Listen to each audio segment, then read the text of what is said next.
Totalno uništenje Nenada Marinkovića Gastosa. Karić vodi Anđelu u hotel takmičarima popadale vilice. Stefan Karić ovonedeljni vođa i on je za svoje potrčke odabrao Sandru Obradović, Luku Vujovića, a sada je došao red na omiljenu osobu. Stefan Karić je za omiljenu osobu odabrao Anđelu Đuričić. Omiljena osoba mi je Anđela Đuričić i smatram da je dečko nije priuštio kada je on bio vođa, tako da ću ja, rekao je Karić. Ne vadi i traži neki konflikt, da je to neverovatno. Nije on bogom dan, ali ovo mi je mizerno što je uradio.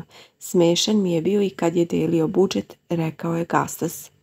Mislim da je veće poniženje za Anđelu bilo kada je on poveo Matoru u hotel nego ovo sad, rekao je Karić. Svaka mu čast, rekao je Gastos.